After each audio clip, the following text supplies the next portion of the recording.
The new North Shore Connector can avoid rush hour traffic and get you from downtown to the North Shore, all in just 5 minutes. You don't believe me? Well, let's take a ride. Students and faculty are very excited today as they welcome their new head coach, Jim Ferry, to the men's basketball team. Rescuers were able to go door to door to get almost everyone out of the building. But when they reached the unidentified woman's door, they were forced back by heavy smoke and flames. The cause of the fire remains under investigation. I'm currently on the scene of what seems to be a working fire inside of a steel processing plant. Now, the chief of the Munhall Fire Department has explained that this is not a serious fire. There is no need for an evacuation. Here at the Queen of Heaven Cemetery, management is removing objects like this one, considering them too hazardous to be on burial sites. This started as a frantic call to 911, and when police arrived on the scene, they found one person shot and killed in front of the yard and another person shot and killed inside of the home. As we all know, tickets for the Penguins playoffs are sold out, but the Consol Energy Center made it possible for hundreds behind me.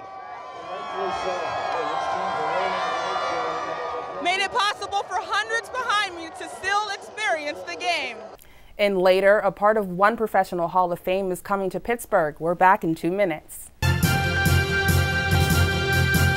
Here at the Convention Center, more than 300 people spoke softly or shouted with one purpose: to make their voices heard. And they managed to share just how detrimental bus cuts and fare hikes would be. These are a few of many people who would be directly impacted by Port Authority's proposed bus cuts and fare hikes.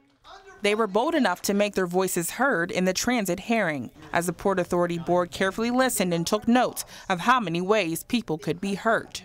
Port Authority Chief Executive Officer Steve Bland says he was drained by the long hours of the hearing, yet inspired by the stories of how public transit has helped people. In a lot of ways, this is a very exhausting process, but a lot of ways it's really re-energizing. Particularly when I hear from individuals who aren't, talking about the numbers, the statistics, the trends. They're talking about their story. Bland says that the devastating reality is that many of the route cuts would affect people who have no other way to get around. There's the personal hardships that a lot of people, communities will have if these service cuts have to come about. So I think that's the thing that'll stick with most of us who've been listening to it all morning and for the rest of the day will be struck by is the individual stories of how people use public transportation. Ashley Norkis is deaf and visually impaired. She says her interaction with society and access to needs would be non-existent. I'm a deaf-blind individual, and deaf-blindness creates isolation to begin with, and if they take away my transportation, that means I can't have access to any information, including news, weather, because I can't watch a TV and listen to a TV. Norkis says she is only left with the choice to be optimistic. I'm hopeful. Because I have to be. I don't have another choice. This is my only option. Graduate student Trevor Smith says that a lack of funding for transit is just as detrimental as a lack of funding for education. He says Governor Corbett is to blame. And I think that there is kind of a double whammy for students. With the governor's proposed budget, he is really attacking education. And as a result of him not funding transportation, I lose a lot of educational experience. I don't know if they understand how much being able to take public transit as a student enhances my experience at the university. And so that is just one more arrow in their quiver. That is one more tool that they can use to kind of fight for what they need. Together, let us honor Trayvon's legacy by creating a world where he could have lived. I am Trayvon Martin. You are Trayvon Martin. We are Trayvon Martin. Brittany Claude, a graduate student at Carnegie Mellon University, organized the rally in Pittsburgh. So I looked up online to see if anything was happening in Pittsburgh, and at the time that I looked it up, which was about a week and a few days ago, nothing was happening. We have this wonderful platform, and we need to use it for purposes just like this. Over 200 people attended the rally and wore hoodies in honor of Trayvon Martin. One student believes that racism still exists and says she has had enough of how people are being treated. The racism is still here, but people still don't realize that it's still something that exists. It's still something that overpowers the country still today. And I'm tired of seeing so many people dying, so many people getting hurt, attacked, being fought, being kicked out of schools for no reason just because they're brown. And it's sickening.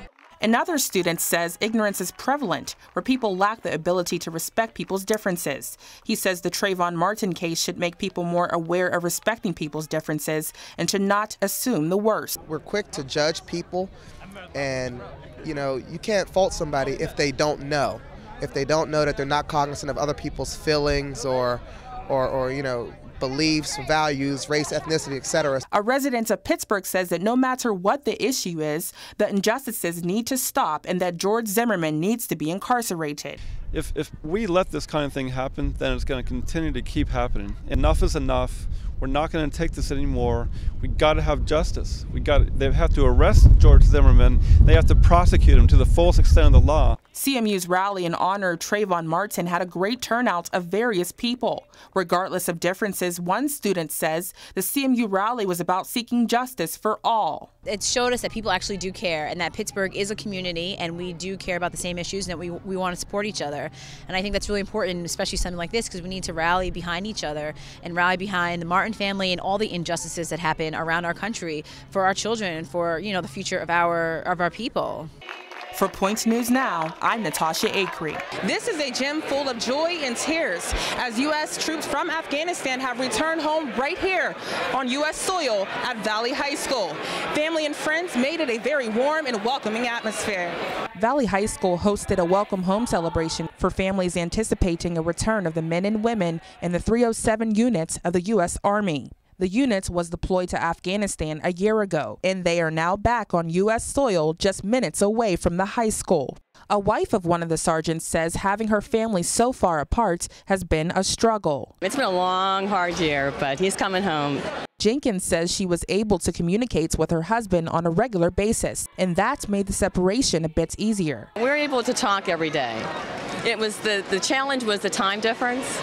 When he would call in the evening, I would be middle of my work day, but we made it work. And now she says seeing her husband in person after a full year will make all the difference. I just can't contain myself. I'm just so excited. There's no words. It's been a long year. Couples aren't the only ones affected when their loved ones are called to duty. Children are affected as well. One 10-year-old boy says not seeing his father for such a long time is no fun. It's been hard and rough because I haven't been able to see him that often. He says he is full of emotion now that he can finally see his father. I'm really excited and hyper.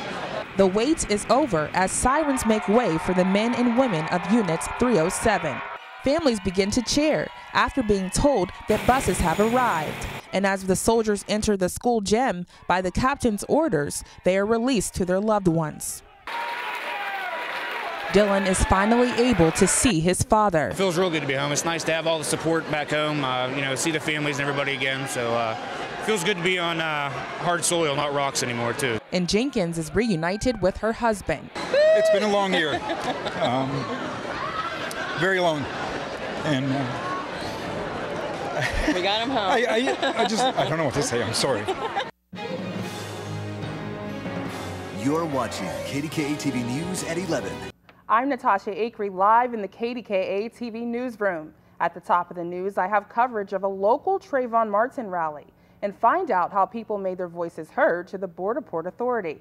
All this and more coming up. Stay tuned. Guns and grenades and more discovered in a local house, and the homeowner nowhere to be found.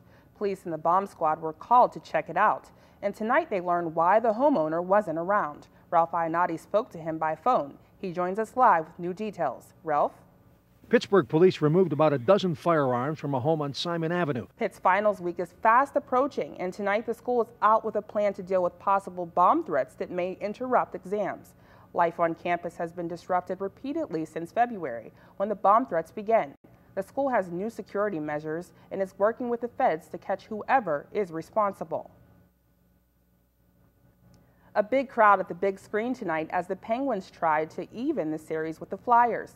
Thousands of people set up chairs on the grass outside Epiphany Church. Others hung out in a nearby parking garage to watch. They saw plenty of goals scored, but they didn't go home happy.